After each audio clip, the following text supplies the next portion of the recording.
ওর নাম রন্টু, হ্যাংলা পাতলা রোগা রন্টু। কিন্তু এখানে কথা হচ্ছে গরম নিয়ে। দেখবেন ও গরমে কেমন হাঁসফাঁস করছে। ওর মতো হাজারো অজস্র পথ কুকুর বিড়াল আছে যারা গরমে এমন হাঁসফাঁস করে।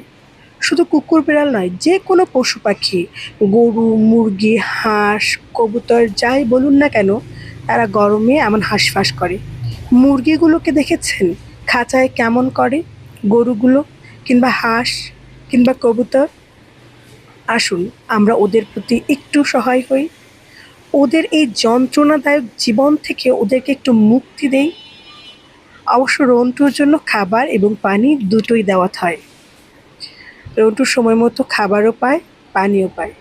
কিন্তু বাকিরা তো পায় না। আসুন সবার প্রতি সদয় হই।